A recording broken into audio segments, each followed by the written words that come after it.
Serupa juga Nabi sallallahu alaihi wasallam kata semaya berjemaah tu lebih 25 ataupun 27 daripada semaya seorang. Makna semaya seorang tu daripada semaya lebih. Maknanya semaya seorang tu boleh juga, cuma tidak lebih. Tapi dalam keadaan uzur ni, dia tak ada hak kurang tu, tetap lebih. Boleh semacam. Sekiranya dia kalau tak ada keuzuran tu, dia nak pergi tapi tak ada arah lah, dah kerana uzur, maka dia dapat juga hal lebih tu, sebab dia ada keuzuran.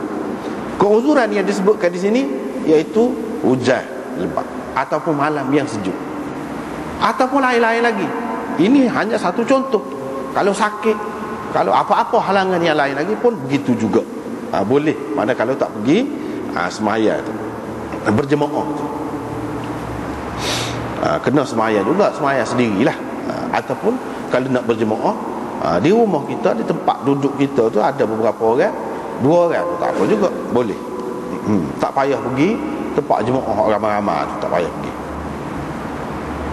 Ini menunjukkan Islam ni dia mengambil kira dari segi kesusahan. Ambil kira kalau siapa susah, dia jadi ringan, jadi ringan.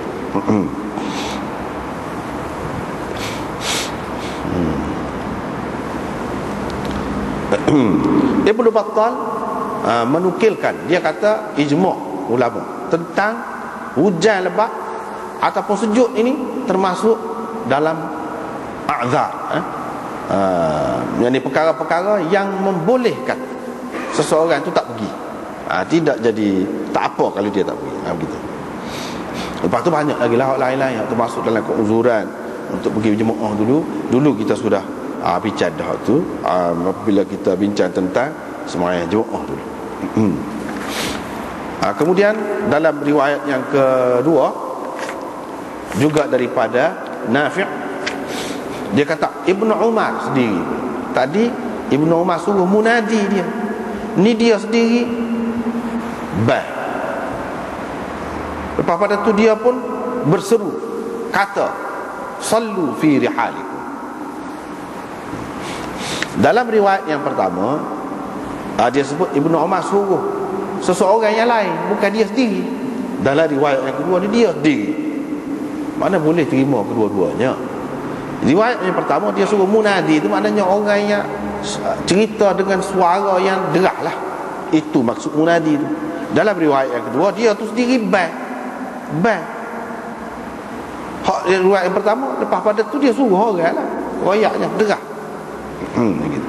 Dalam riwayat yang kedua ni dia sebut, dia pun sebut juga, maknanya boleh sebut gitu.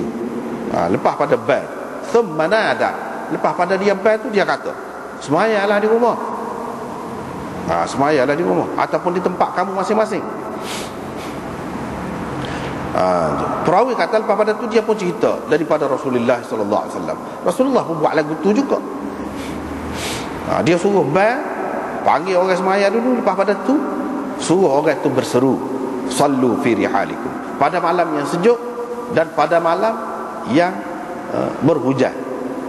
Dalam perjalanan dia sebut, dalam perjalanan.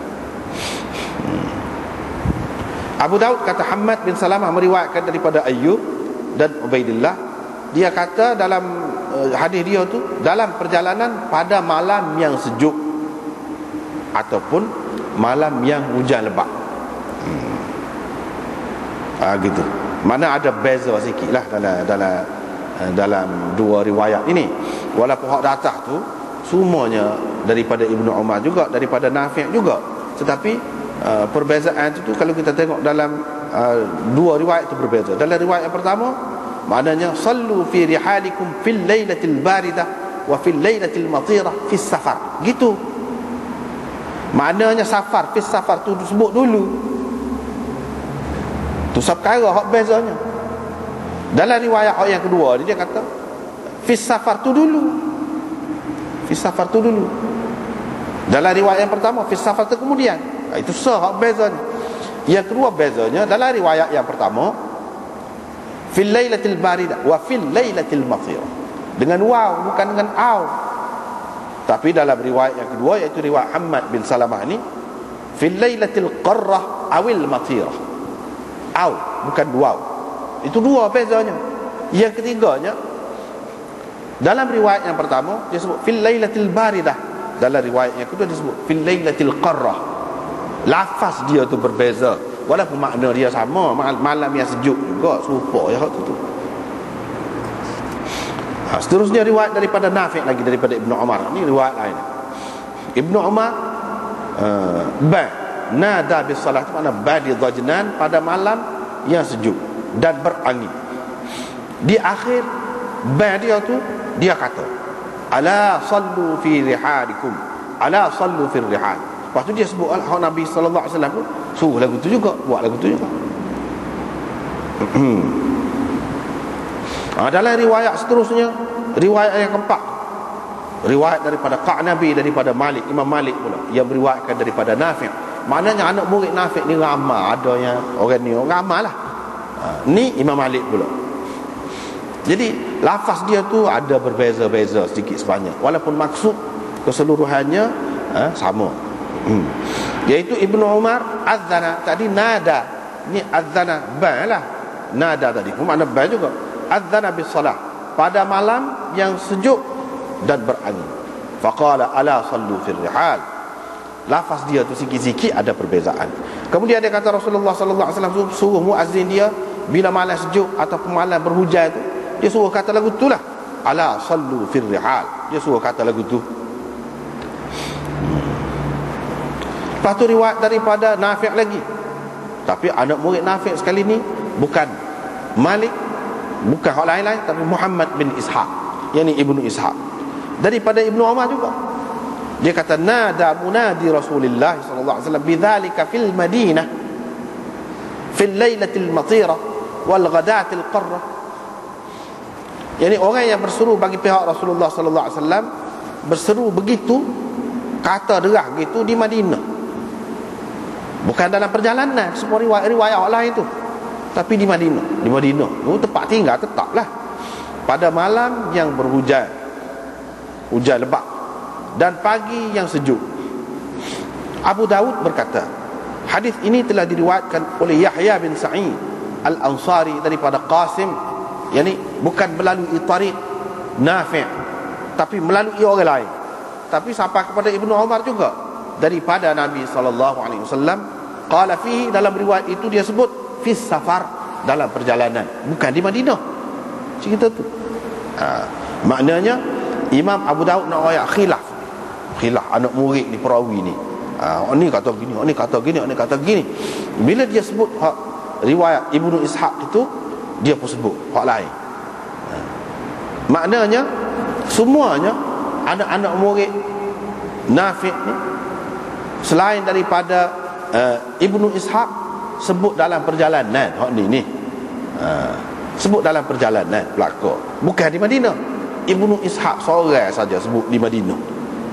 Ibnu Ishaq seorang saja sebut di Madinah. Jadi awak mari sanad hak lain tu, apa tujuan dia? Tujuannya ialah untuk mendhaifkan riwayat Ibnu Ishaq itu. Sebab apa? Seramai-ramai orang lain tak ada sebut belaka, dia seorang sebut.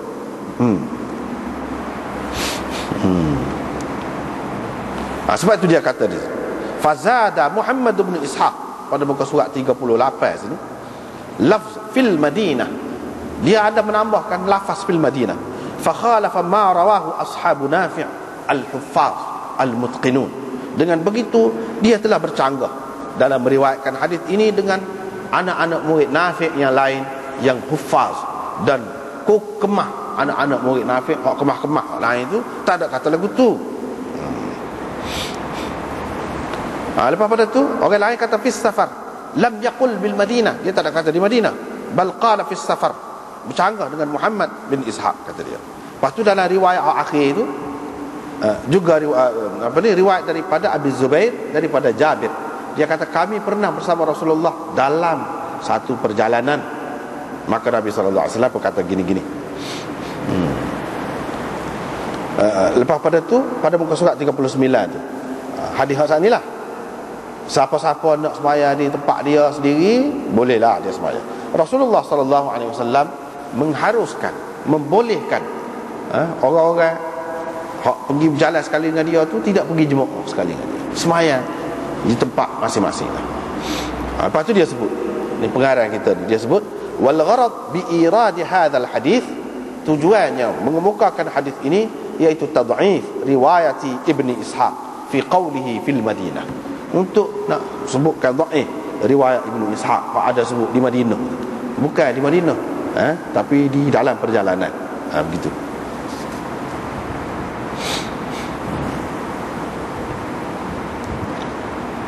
Lepas tu riwayat daripada Ibnu Abbas pula, dia kata kepada muadzin dia pada hari hujan lebat, dia kata bila mu ucap asyhadu anna Muhammadar Rasulullah kedua kali kan dalam bait tu, bila orang ucap tu, mu tak usah kata hayya 'alas salah, tapi mu kata sallu fi buyutikum, semaya di rumah masing-masing.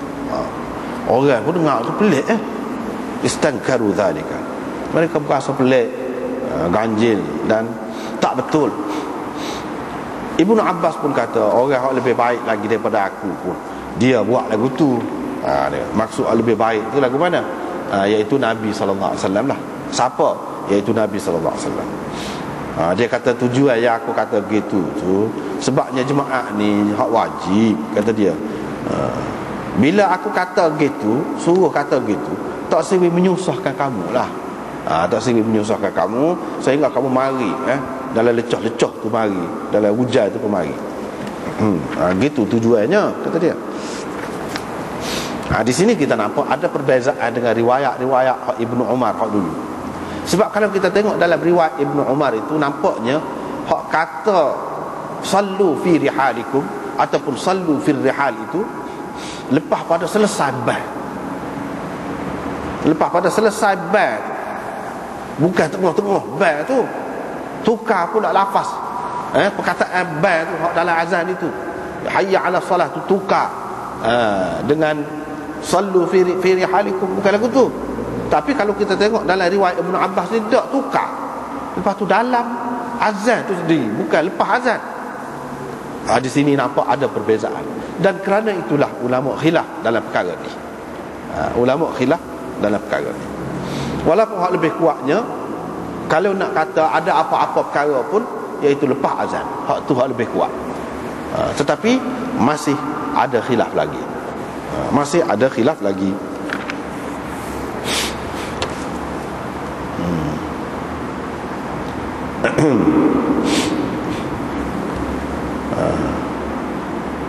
Berdasarkan hadis inilah ulama-ulama berselisih pendapat tentang kalam fi athna'il adzan. Kecek tengah-tengah duduk bait tu apa hukum? Kalau seseorang tu tengah duduk bait, dia apa kecek? Alih benda tu. Alih benda tu dia pekuk misalnya, alih benda. Boleh ke tidak? Hak lain lah daripada ucapan bait, ataupun apa-apalah hak perlu ke, macam di sini. Boleh ke tidak? Ulama khilaf. Hukum dia setara mana? Hafiz Ibn Hajar, dia ambil daripada Hafiz Ibn Hajar ni, dia Hafiz Ibn Hajar pula sebut. Ibnul Munzir kata, Ibnul Munzir menyebutkan bahawa harus mutlaqan, secara mutlak harus, tak ada makruh pun kalau kecek tengah bait ni, bukan tak boleh, tapi ialah harus gitulah. Hak ni, hak kata harus secara mutlak ni, ini pendapat Urwah, Atha, Hasan Basri dan Qatadah. Ini juga pendapat Imam Ahmad. Itu ya, hak kata boleh secara mutlak. Tapi pendapat Nakhai, Ibnu Sirin dan Al-Auza'i, pendapat mereka ini makruh. Dia kata makruh kalau kecek tengah bait. Sauri dan Abi Hanifah pula, dan anak murid dia Muhammad bin Al-Hasan dan Abu Yusuf, dia kata khilaful aula. Khilaful aula. Khilaful aula ni lagu mana? Iaitu kurang lagi, ringan lagi pada makruh. Makruh tu berat lagi. Ni ringan lagi daripada makruh. Ini ada hak lagu ni kalam Malik dan Syafi'i menunjukkan kepada hal ni. Kata dia. Kalau kita perhati kata-kata Imam Malik dan Imam Syafi'i menunjukkan setara tu ya. Ishaq bin Rahawai mengatakan makruh kalau kecek dalam bait, kecuali kalau hak berkait dengan semayang, ada kena mengena dengan semayang. Misalnya hak ni, hak puasa ni, as-salatu fil rihal